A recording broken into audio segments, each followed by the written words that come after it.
Eu tava até gostando de gravar lá fora, com som da natureza, dos pássaros e tudo mais, mas infelizmente na natureza também tem vento. E aí isso tava acabando estragando algumas gravações.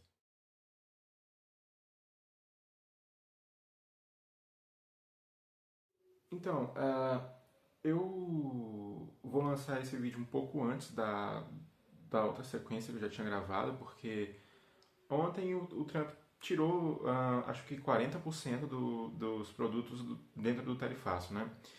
E eu falei no vídeo anterior a esse que eu lancei que não era sobre o Bolsonaro. Eu queria explicar um pouco isso, um pouco mais, porque ele, assim, eh, pegou e colocou isso como a causa principal. Mas o que eu acho que é mesmo é assim: ele tem uma estratégia que eu venho observando, tipo, com outros países, até mesmo a União Europeia, que é assim: diferente da China, quando quer negociar, que tem a Rota da Seda e outras estratégias que tentam propor um acordo comercial onde as duas partes saem ganhando, normalmente ele pega e coloca alguma dificuldade na negociação com o país, tipo uma tarifa, e aí, ou então ameaça invadir, né, como o caso do Canadá, Panamá. Acho que México ele ameaçou bombardear, né, por causa dos cartéis de lá. Ele ameaça isso e depois ele fala, olha, se a gente negociar, eu posso rever, posso diminuir e tal. E isso é interessante porque assim é uma estratégia diferente, né? Enquanto a China quer conseguir alguma coisa com um doce, digamos assim, o Donald Trump quer conseguir com amargo. Então assim, ele assim ele cria a dificuldade para vender a facilidade. Então ele colocou no Brasil as tarifas sobre as importações de aço e ferro, eu acho, e também no Canadá e no México. E como os maiores produtores que vendiam para ele foram todos tarifados, o Brasil pensou assim: vamos ficar quieto. Aí ele taxou o Brasil em 10% e o Brasil pensou: vamos ficar quieto. Então aí eu acho que ele deve ter pensado: eu preciso fazer alguma coisa que o Brasil não consiga ficar quieto. E realmente não ficou, né? Embora não tenha tido uma atitude muito forte por parte do governo mesmo, né? Do centro do governo ali, do executivo, você vê o legislativo até mandou comissões para lá para movimentar e tal e fazer alguma coisa mesmo. E teve negociações e parece que teve ali, né, a retirada de boa parte, né, principalmente da área privada, né, das empresas e tal, também fizeram um lobby bem legal ali e aí conseguiram eliminar uma boa parte do tarifaço. E o que, que eu acho que vai acontecer? Acho que vai vir mais tarifa, acho que pode vir 10% de tarifa em algum produto ou em outro, que eventualmente pode fazer o Brasil vir para a mesa de negociação e negociar alguma coisa, por exemplo, terra rara, que os Estados Unidos está babando em qualquer fonte de terra rara que tiver no planeta Terra agora, por conta que a China ela é detentora da maior parte, né? E, por exemplo, a única extração de uma das maiores extrações de terras raras aqui no Brasil, ela é uma empresa americana que manda para a China. Então, assim, é muito interessante ver o arranjo que se tornou, porque a gente tem uma reserva de terra rara enorme, principalmente no mar, mas a gente não usa por agora. Podemos utilizar em algum momento, né? Principalmente se a gente industrializar o país, né? Se a gente algum dia começar a fazer os nossos próprios microchips e tal, acho que agora só tem um país, né? Acho que é a Holanda, que faz microchip mesmo, que corta lá a bolacha e, com laser e tal. E quem sabe algum dia a gente consegue industrializar nesse ponto o Brasil e fazer aqui, né, os microchips e tal. Acho que tem uma fábrica lá, mas enfim.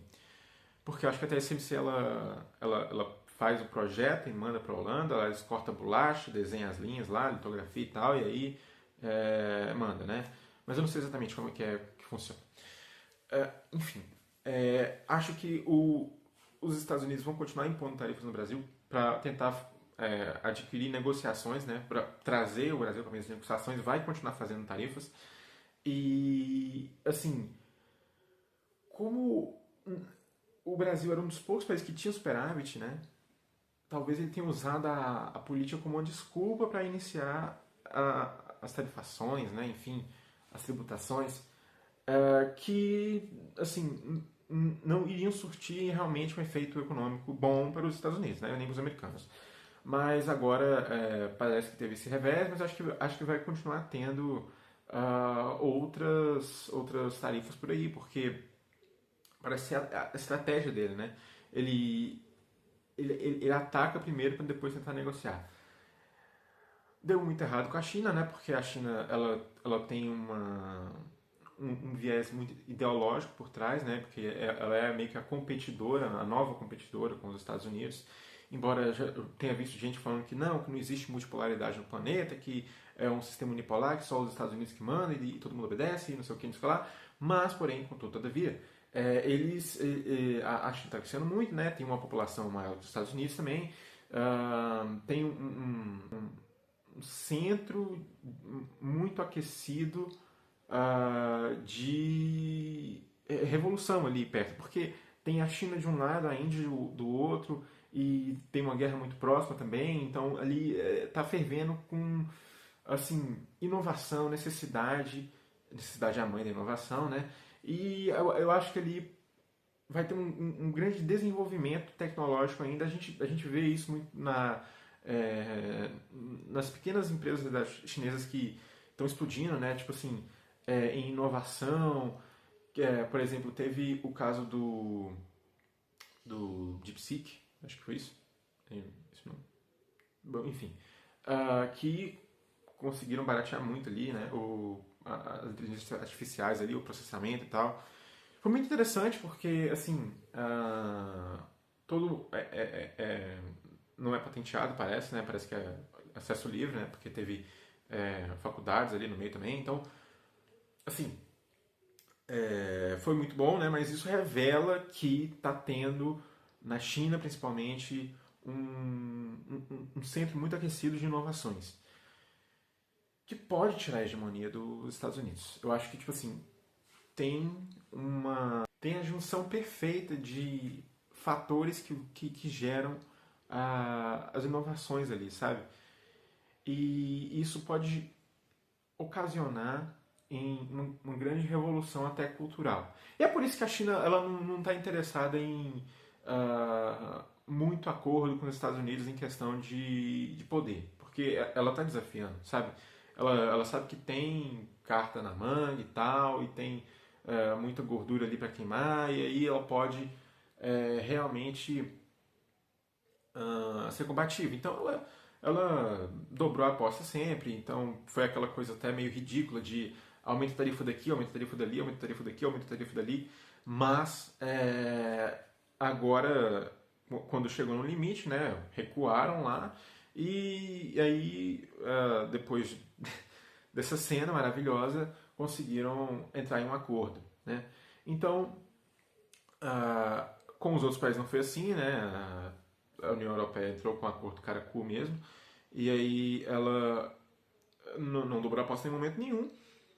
Outros países também não, embora tenha ali alguma coisa com o México e o Canadá que até tentaram manejar ali, mas realmente, na maioria das vezes, até Japão entrou em acordo e aí eles agora conseguiram por um tempo, né? Porque normalmente, como existem outros fatores que os Estados Unidos querem trazer os países para a negociação, entra de novo no que eu falei. Mais uma tarifa daqui, uma tarifa dali, para poder forçar a negociação. Então, cara, acho que isso pode ser muito vantajoso ou muito ruim para o Brasil. Por quê? Ah, o Brasil ele está agora se beneficiando muito dessa insegurança dos Estados Unidos. Ou seja, o dólar no começo do ano estava tipo assim 6,30. E não houve uma grande movimentação do governo para abaixar isso. Teve tipo, duas vendas de dólar, eu acho. Teve algumas organizações, algumas normas políticas e tal que foram ajustadas, mas, por exemplo, assim, vai valer a partir de não sei quantos anos, 3, 4 anos, sei lá. Então, realmente, nada efetivo foi feito no Brasil para diminuir o dólar. O que está acontecendo? Por que o dólar está diminuindo no mundo inteiro? Por causa da insegurança, né, que se tem ali na figura dos Estados Unidos hoje em dia, né? Então, assim, antigamente o dólar era lastreado em ouro. Então você tinha uma segurança braba ali, né? Porque, tipo assim, se eu não gostar da sua moeda, pego o ouro. Isso acabou, mas se tinha toda a confiança ali no sistema americano, ainda tem, né? com confiança no sistema americano de garantir o valor daquela moeda e tal. Então, ainda se acredita no dólar. Quanto menos se acredita no dólar, menos ele vale, e é por isso que, mesmo em países emergentes como Brasil, México e enfim, o dólar vem diminuindo.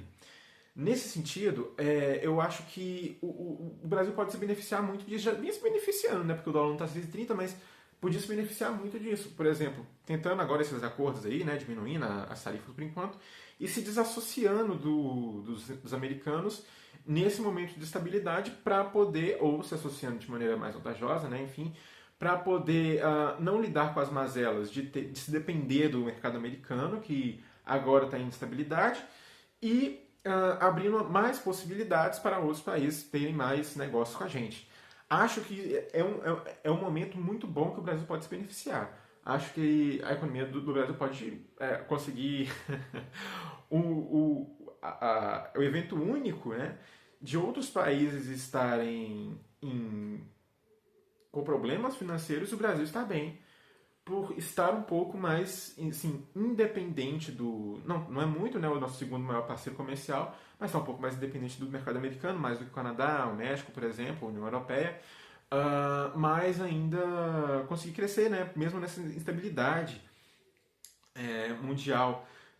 Mas assim, não é a única vantagem que o Brasil tem, né? Porque é um país enorme que ainda não tem uma logística estruturada, né? Ferroviária, por exemplo, uma boa conexão entre estradas, rios e ferrovias. Por exemplo, assim, um sistema de balsa mais eficiente, que, por exemplo, você não precisa esperar horas para uma balsa que não está numa condição muito boa. Então, assim, eu acho que é uma oportunidade muito boa do Brasil se beneficiar. Não é a única, a gente podia melhorar a logística, né? A composição por exemplo, assim, do mapeamento de fábricas no Brasil, né? Por exemplo, eliminando os polos e dispersando mais as fábricas, para mim, principalmente cidades pequenas, para poder estruturar a economia dessas cidades, né?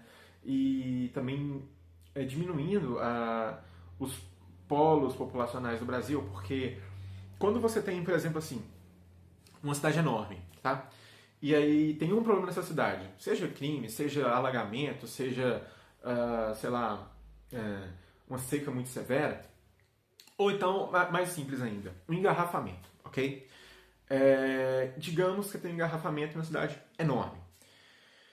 Naquele engarrafamento ali, vai estar preso engenheiro, médico, bombeiro, sei lá, policial, muitas pessoas, porque muitas pessoas vivem ali, cada um tem um emprego e tem uma responsabilidade, ok? Em uma cidade grande é muito difícil disso fluir, ok? Por exemplo, assim, uma enchente. Vai estar nessa enchente o médico, o bombeiro, o cara que vai desenvolver um carro, assim, suponhamos que existam todas as profissões no Brasil.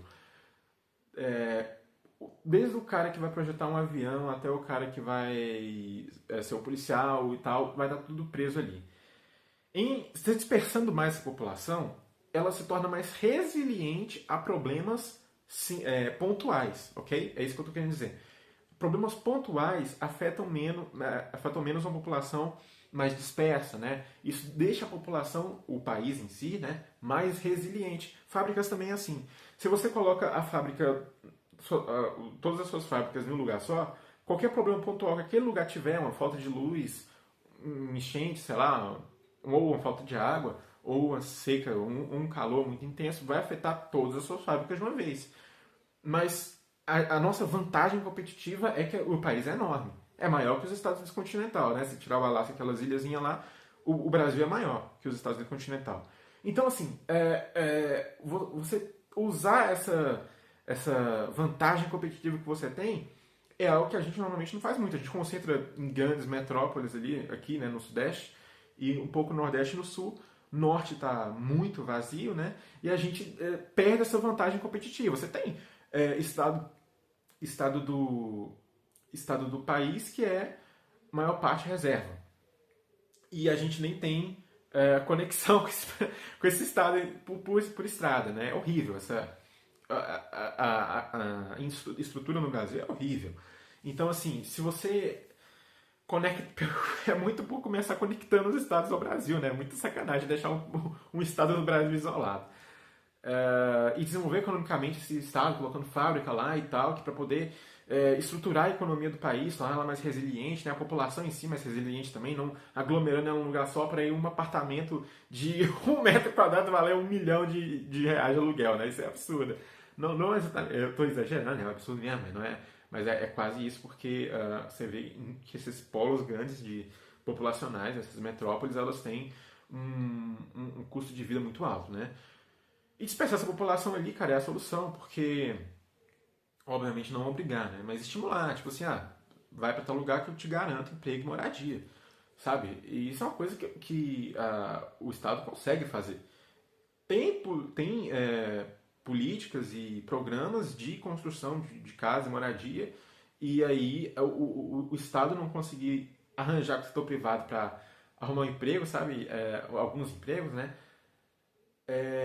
Não é uma coisa mais absurda do mundo, sabe? Tipo assim, eu acho que seria muito fácil o, o Estado, né, o governo, tornar bem mais resiliente a economia e não só a estrutura, mas assim, a sociedade brasileira, dispersando isso mesmo pelo país, e não seria difícil, eu acho que não seria difícil. Quer dizer, é um grande empreendimento, né, porque é uma população enorme, 200 milhões e tal, mais de 200 milhões, e é um território muito grande, mas sim, cara, para país, um dos países que mais arrecada, sabe, você corta aqui, corta ali, e já tem um dinheiro absurdo, sabe? As vírgulas no Brasil representam bilhões, sabe? As vírgulas econômicas representam bilhões. Então, assim, acho que não é impossível do governo brasileiro, com medidas simples, não precisa ser o engenheiro da NASA projetando o Brasil, não. Acho que coisas simples podem tornar muito mais resiliente o nosso país, tá ligado? Então, vou terminar por aqui, porque tem que editar essa porcaria toda. E esse vai antes da série que já tinha gravada, né? Então é isso.